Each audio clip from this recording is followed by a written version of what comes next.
काली और गोरी बहू की पहली बारिश। सिमरन बेटा, कब तक बारिश में भीगती रहेगी? चल आ जा, ये देख मैं तेरे लिए गर्मा गर्म पकौड़े और चाय बना कर लाई हूँ। वाह माँ, गोभी और पालक के पकौड़े, ये तो मेरी फेवरेट है। चल अब जल्दी से गर्मा गर्म पकौड़े खा और साथ में चाय की चुस्की मारना मत भूलना, फिर हम दोनों माँ बेटी एक साथ बारिश में भीगेंगे। सिमरन अपनी माँ बेला के साथ बारिश को देखते हुए गर्मा गर्म पकौड़े और चाय का आनंद ले रही होती है। तभी वहां सिमरन की बहन नयनतारा आती है। गर्मा गर्म पकौड़े देखकर नयनतारा भी प्लेट में से जैसे ही एक पकौड़ा खाने के लिए उठाने लगती है, तभी बेला उसके हाथ पे मार देती है, जिससे पकौड़ी छूटकर नीचे जमीन पर गिर जाती है। माँ, आपने ऐसा क्यों किया? देखिए पकौड़ा नीचे गिर गया। तेरे इस काले मुंह के अंदर जाने से अच्छा है कि वो जमीन पर गिर जाए। तेरी हिम्मत कैसे हुई कि तू हमारी प्लेट में हाथ डाल रही है?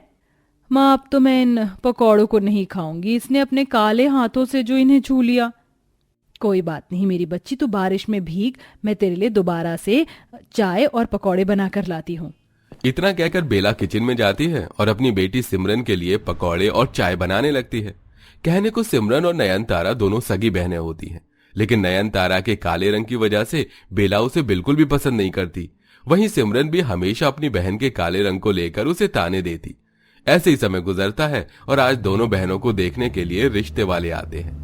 तो बताइए बहन जी, आपको मेरी बेटी पसंद आई?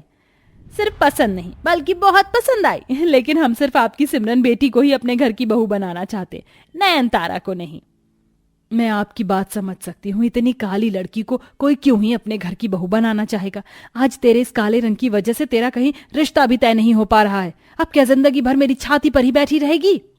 बेला नयनतारा को खूब सुनाने लगती है। तभी मायावती का दूसरा बेटा अंगद ये सब देख बेला को रोकता है। आज के जमाने में भी आप लोग ऐसे किसी के रंग को लेकर उसे कैसे बोल सकते हैं माँ?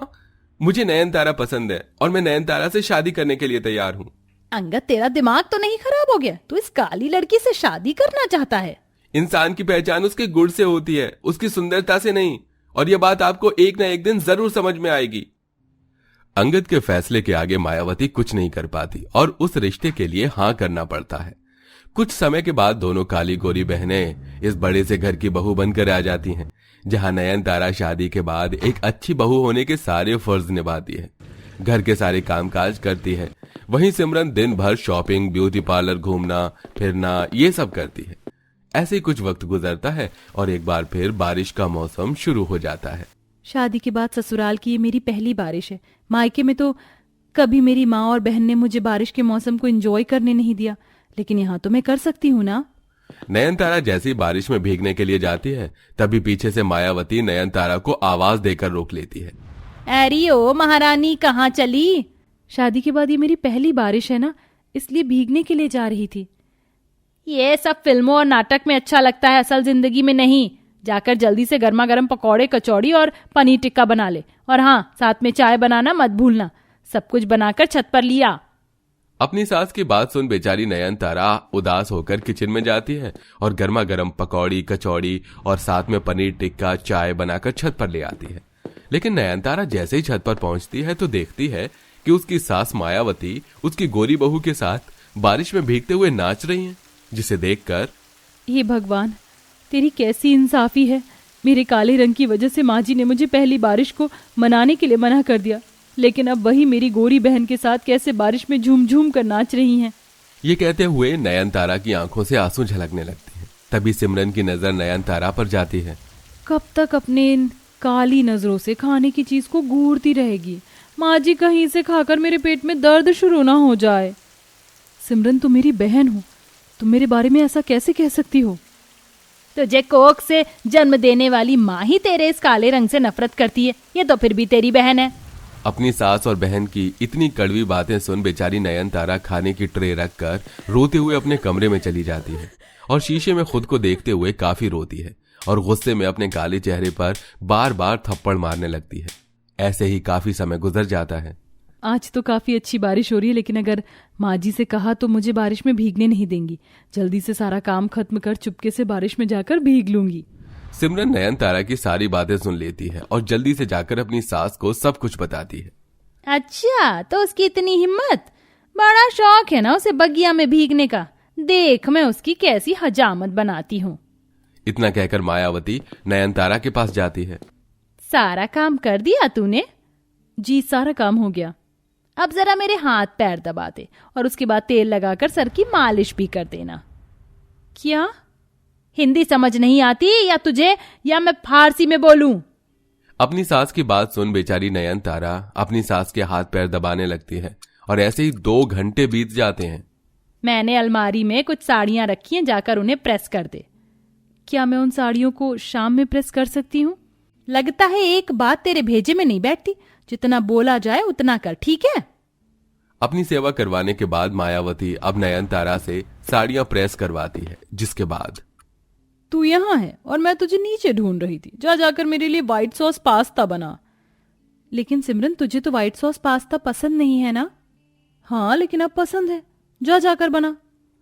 नयनतारा किचन में जाकर अपनी बहन के लिए व्हाइट सॉस पास्ता बनाने लगती है और ऐसे ही बार बार दोनों सास बहू मिलकर नयनतारा को कोई ना कोई काम देने लगती हैं, जिससे अब धीरे धीरे बारिश भी समय के साथ कम होती है, जिसे देख सिमरन और मायावती नयनतारा को काम देना बंद कर देती हैं और नयनतारा जब तक छत पर जाती है तब तक बारिश पूरी तरह से रुक चुकी होती है। ये क्या, बारिश तो रुक गई, न जाने अब बारिश कब होगी और मैं कब देख पाऊंगी। क्या शादी के बाद भी मैं अपनी पहली बारिश को एंजॉय नहीं कर पाऊंगी? ये कहते हुए नयनतारा काफी ज्यादा उदास हो जाती है। यहीं ये सब देख मायावती और सिमरन काफी खुश होती हैं और ऐसे ही कुछ दिन और गुजर जाते हैं। माँ जी आज कितना अच्छा मौसम हो रहा है, चलिए कहीं बाहर शॉपिंग के लिए चलते हैं। ठीक है बहू, लेकिन तू कहीं हमारे जाने के बाद बारिश में भीगने मत लग जाइयो, वरना तेरी टांगे तोड़ के रख दूंगी। मायावती अपनी गोरी बहू के साथ शॉपिंग के लिए गाड़ी में बैठकर निकल जाती है। वहीं नयनतारा हर रोज की तरह घर के काम करती है कि तभी बहुत जोरों की बारिश शुरू हो जाती है, जिसे देख माँ जी और सिमरन तो बाहर गई हैं और उन्हें आने में भी काफी वक्त लगेगा। क्यों ना मैं जब तक थोड़ी देर बारिश में भीग लूं? इतनी अच्छी बारिश को होता देख नयनतारा आंगन में जाकर भीगने लगती है। वहीं दूसरी तरफ बारिश हो जाने की वजह से सिमरन और मायावती गाड़ी लेकर वापस घर आ जाते हैं और नयनतारा को भीगता हुआ देख लेते हैं, जिसे देख मायावती गुस्से में नयनतारा के पास जाती है और उसे एक जोरदार थप्पड़ मार देती है। मैंने तुझे मना किया था ना कि तू बारिश में नहीं भीगेगी, अब देख मैं तेरे साथ क्या करती हूँ। मुझे छोड़ दीजिए, मुझसे बहुत बड़ी गलती हो गई। गलती हुई है तो सजा भी मिलकर रहेगी। इतना कहकर सिमरन और मायावती नयनतारा को खूब मारती, जिसके चलते नयनतारा की हालत काफी खराब हो जाती है। शाम को जैसे ही अंगद नयनतारा की इतनी खराब हालत देखता है, ये सब क्या हुआ? ये सब माने किया है ना तुम्हारे साथ? मैं सोचता था कि वो बदल जाएंगी, लेकिन वो नहीं बदल सकती। आज मैं उन्हें छोड़ूंगा नहीं। ये आप क्या कर रहे हैं? वो आपकी माँ है और आप उन्हें कुछ मत बोलिए। ठीक है, लेकिन जो मैंने सोचा है वो मैं करके रहूंगा। अंगद जल्दी से नयनतारा का सारा सामान पैक करता है और सबसे छुपते छुपाते नयनतारा को एक आश्रम में छोड़ देता है। वहीं घर में सबको लगता है कि नयनतारा घर छोड़कर जा चुकी है, जिसके चलते मायावती और सिमरन काफी खुश होते हैं। अच्छा हुआ मुसीबत गई, अब जल्दी से मेरे लिए गर्मा गर्म पकौड़े बना दे। ठीक है माँ जी। सिमरन ने आज से पहले किचन में कभी खाना नहीं बनाया था, जिसके चलते वो सारे पकौड़े जला देती है, जिसे देख पकौड़े बनाने के लिए कहा था, जलाने के लिए नहीं। तू जाकर घर की सफाई कर दे। कभी कोई घर का काम न करने की वजह से भी सिमरन ठीक से सफाई नहीं कर पाई और हर तरफ कूड़ा ही कूड़ा रहता है। नयनतारा के चले जाने के बाद अब सिमरन भी शादी की पहली बारिश को एंजॉय नहीं कर पाती। वहीं मायावती को भी नयनतारा के जाने से काफी परेशानी होती है। अब बहुत हुआ, मैं रोज तेरे हाथों का जला हुआ खाना नहीं खा सकती। मैं भी काम करके थक चुकी हूँ। काश नयनतारा यहाँ होती। तो आखिरकार आप दोनों को अपनी गलती का एहसास हो ही गया ना। आप किसी इंसान के काले रंग की वजह से उसके साथ ऐसा बर्ताव कैसे कर सकते हैं? नयनतारा भले ही काली है, लेकिन एक बहुत अच्छी इंसान है और कहीं ना कहीं यह बात आज आप लोगों को भी समझ आ चुकी है। अंगद की बातें सुन मायावती और सिमरन को अपनी गलती का एहसास होता है और वो दोनों अंगद के साथ आश्रम में जाती हैं। तेरे रहते हुए हम तेरी कदर ना समझ पाए, लेकिन तेरे जाने के बाद आज हमें हमारी गलती का एहसास हो रहा है। मैं तो तुम्हारी सगी बहन थी, लेकिन फिर भी तुमसे नफरत की। मैं तो तुम्हारी माफी के लायक भी नहीं हूँ। आप लोग तो मेरा परिवार हो, आप लोग ऐसे रो मत। नयनतारा पल भर में अपनी सास और बहन को माफ कर देती है, जिसके बाद अब मायावती अपनी दोनों बहू की शादी के बाद पहली बारिश को काफी अच्छी तरह से मनाती हैं और अब दोनों बहुओं से बिल्कुल एक जैसा प्यार करती है।